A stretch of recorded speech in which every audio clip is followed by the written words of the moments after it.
Hello friends, welcome to my kitchen. Start by cracking 3 eggs into a bowl. It's always best to use room temperature eggs if you can.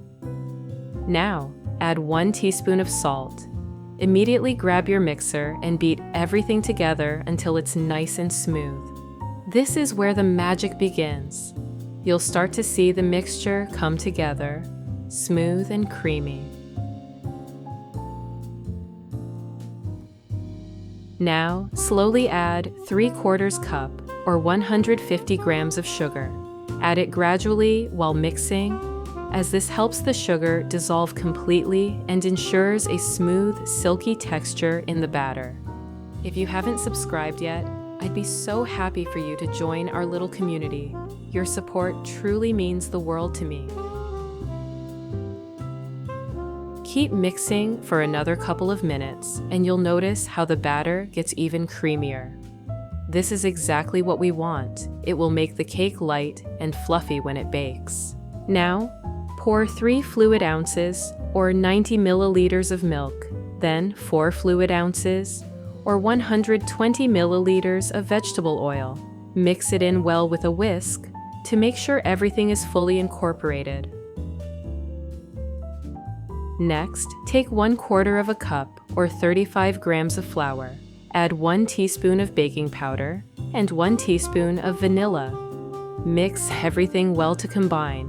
This helps create a solid foundation for the cake and adds a lovely aromatic flavor. Now, let's take a sieve and gently sift about half of our dry ingredients into the wet mixture. This helps break up any lumps and ensures the dry ingredients are evenly distributed. Once you've sifted the first half, take your whisk and mix gently. You don't want to rush this part, just combine everything until it's smooth. It's a gentle process that will keep your batter light and airy. I always enjoy hearing where you're watching from, so let me know in the comments. What country, state, or city are you in today? I love seeing pictures of your cities, and I truly enjoy how you all connect in the comments.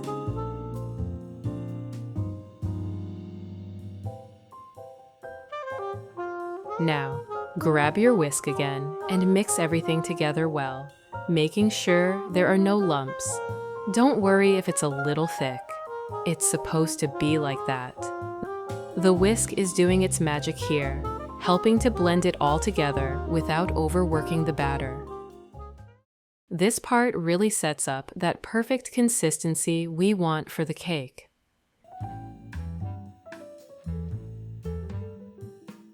Now, let's zest 1 lemon. Zest adds such a bright and refreshing citrus flavor that really complements the sweetness of the cake. If you have any questions about the recipe or need any tips, feel free to drop them in the comments. I'm always happy to help. Then slice the lemon in half and squeeze the juice of 1/2. Lemon juice helps balance the sweetness and adds a nice zesty kick to our cake. If you're enjoying the recipe so far, please don't forget to give this video a like. It really helps my channel grow.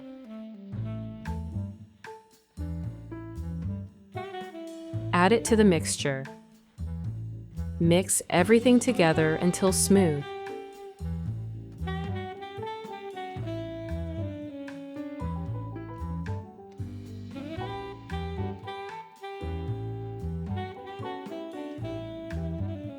Now, take 3 apples. Cut them into large pieces. The natural sweetness of apples really helps balance the other ingredients, and when they bake, they become soft and almost jam-like, which adds a beautiful texture to the cake. I always look forward to the little pops of apple in every bite. Peel them carefully, making sure to remove the skin so the apples blend smoothly into the batter. I always love peeling apples. It's one of those tasks that's so simple but feels so satisfying.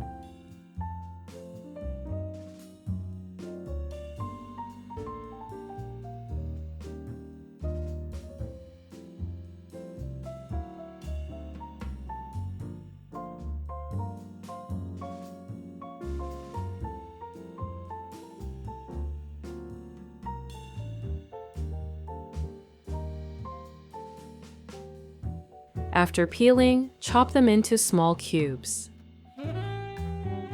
The apples will soften as they bake and add such a moist texture to the cake, making every bite feel tender and delicious.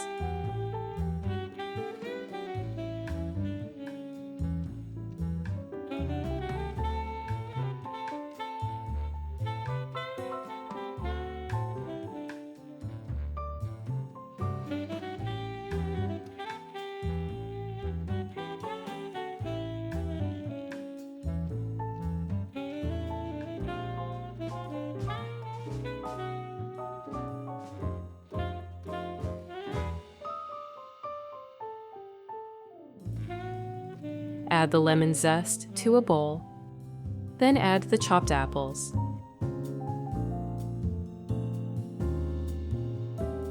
Give everything a good mix, making sure the zest and apples are evenly distributed. That lemon zest is going to brighten up the apples beautifully.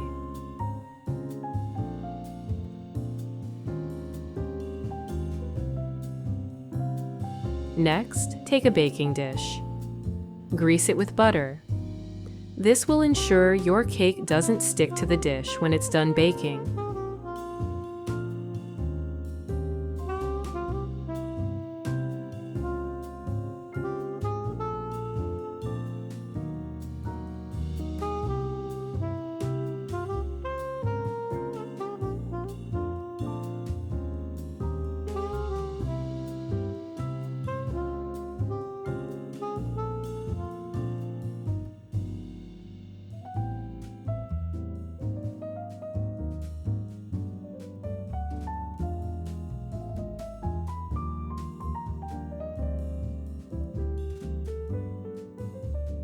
Pour half of the batter into the prepared dish, spreading it evenly. It's always satisfying to see the smooth, creamy batter settle into the dish. It's like the first step toward a perfect cake. Then, spoon the apple mixture on top and spread it out evenly.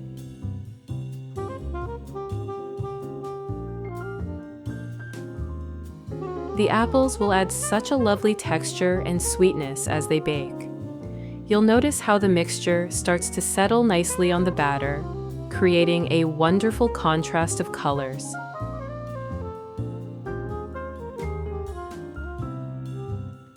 Spread it out gently and let it sit nicely on the batter to ensure every bite is just as flavorful as the next. Pour the remaining batter over the top and spread it evenly as well.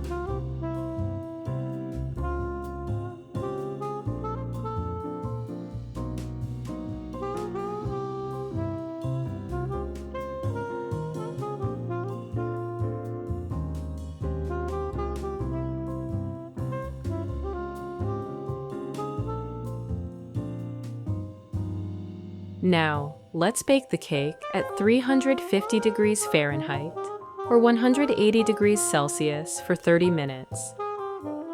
Then in a saucepan, combine 3/4 cup or 150 grams of sugar, melted over low heat. Stir it constantly to ensure it doesn't burn.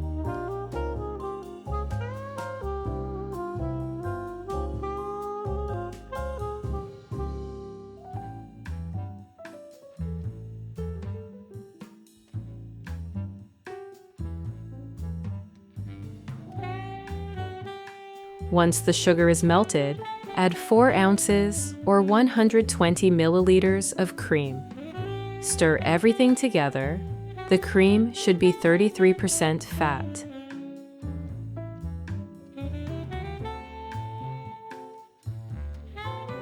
Then add a 1/4 stick or 30 grams of butter and continue to stir until everything is fully combined and the sauce thickens a bit.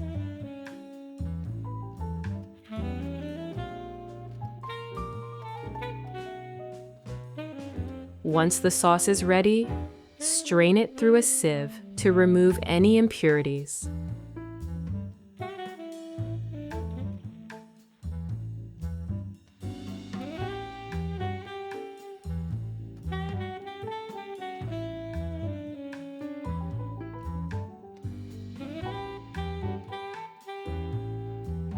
After the cake is done baking, take it out of the oven and let it cool for a few minutes.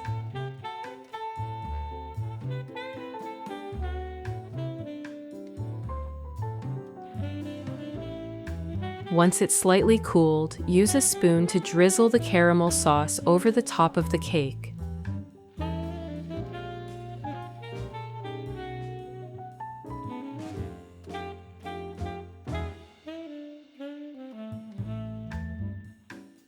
The warm caramel will melt into the cake and add a beautiful glossy finish.